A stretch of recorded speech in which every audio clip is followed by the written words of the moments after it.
Needless to say, in the least surprising plot twist ever, when the man gets out of jail, he suddenly doesn't like the man who's been living with his wife. Imagine that.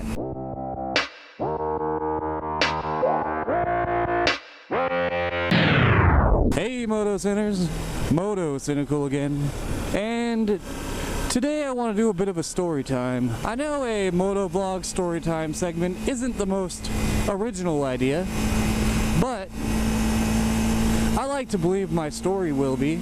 I mean, it happened to me, so by definition it's original, I guess. Without further ado, let's talk about that time an angry tweaker dumped a Slurpee on my motorcycle and then turned out to be my uncle, sort of. No, uncle, stop, it's sticky.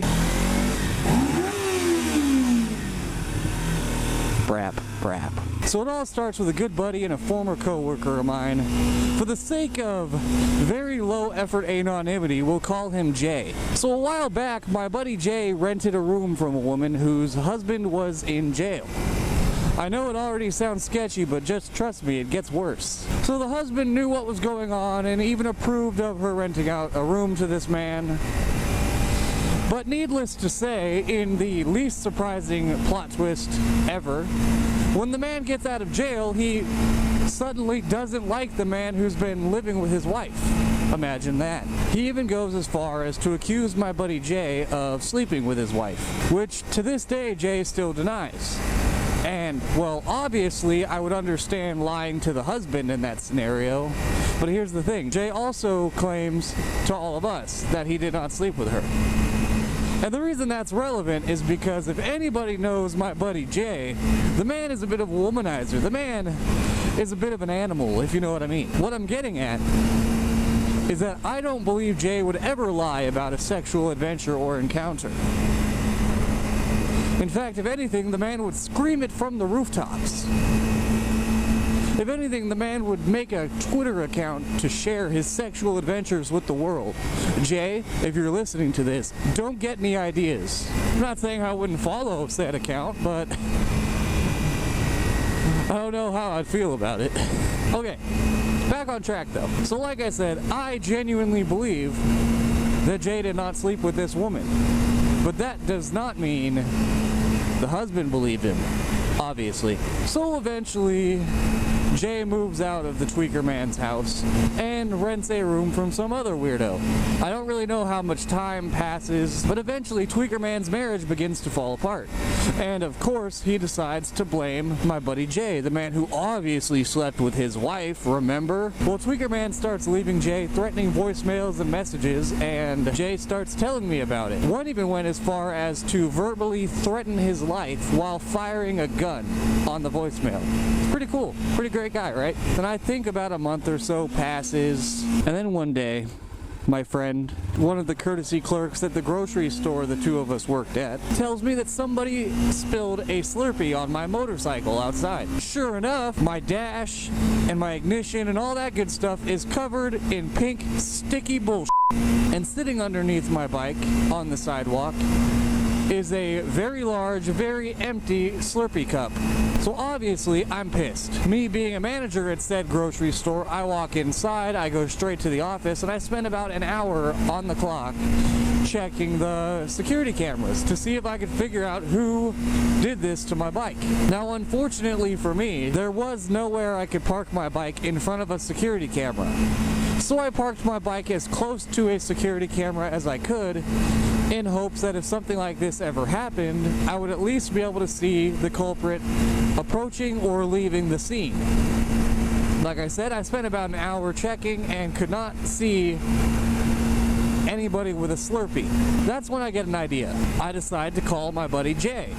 It's his day off, so I give him a call, and he doesn't answer, so I leave a voicemail, basically telling him what happened and asking him if this could be his guy. Because I remember Jay saying that this man doesn't know where he lives, but he does know where he works and that he rides a sport bike.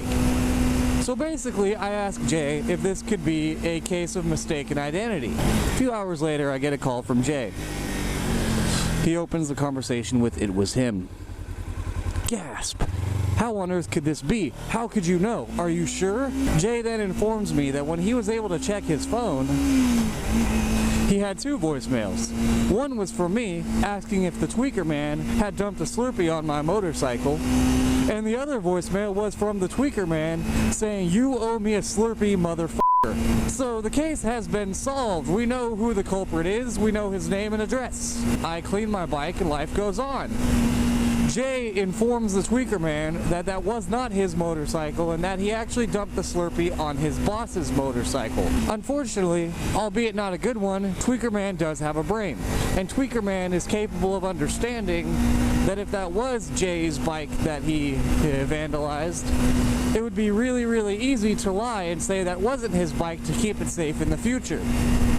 Unfortunately for me, Jay was telling the truth, but tweaker man did not believe him. I think about a week or 2 later, eventually I'm informed that a note has been left on my motorcycle. I go out and check, and it's essentially a fairly large cardboard envelope completely covered in angry scribbles. And I'm not even exaggerating, like, I would say 80 to 90% of it was illegible.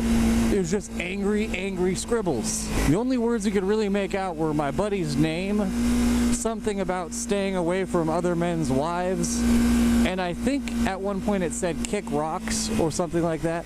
It's been a while. So at this point we decided to get the police involved. Not because they could necessarily do anything at this point, but mainly because if this escalated more and my motorcycle was actually damaged, we wanted to be one step closer to justice. We get the police involved, they take a report. As I stated, there wasn't anything they could do. But life goes on. At this point, Jay goes and gets a restraining order on the angry scribble man. He even tried to add me as a protected party, but unfortunately for me, I am neither a relative nor a minor. So essentially the court system pretty much just said, neener, neener, neener, you're a big boy, do it yourself. For the first time ever, it was actually convenient that tweaker man did not believe that bike belonged to me. That means once the restraining order was served, he believed my motorcycle was legally protected under it, because he thought it was Jay's. I never see or hear of angry scribble tweaker man again, and eventually Jay moves out of state for a better job. So that's about as far as the story goes, to be honest, but I promised you a twist ending and you're gonna get one. So about halfway through this story, I had hit up my older brother to ask him if he knows about this tweaker man.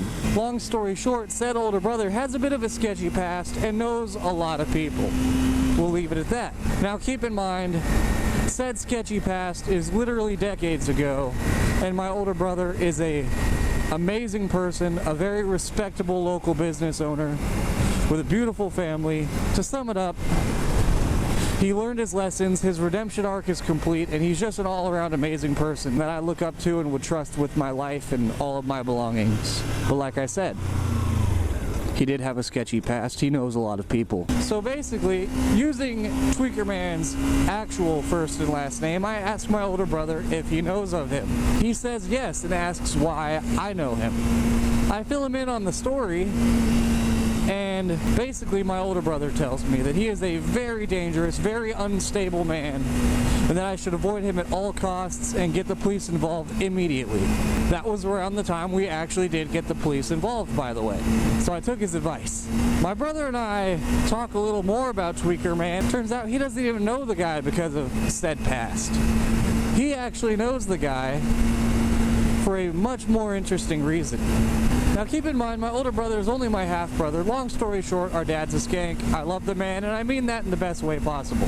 So my older brother tells me, on his mom's side, he has a cousin who is married to the Tweaker Man's son. Thus, unofficially, but essentially making the Tweaker Man my uncle-in-law. So that's about it. You all know the drill. Check out motocynical.com. Check out my Teespring. Like, share, and subscribe. I have literally zero confidence and am fueled solely by your approval and acceptance. Other than that, everybody, ride safe, ride cynical, and have a great day. Bye-bye.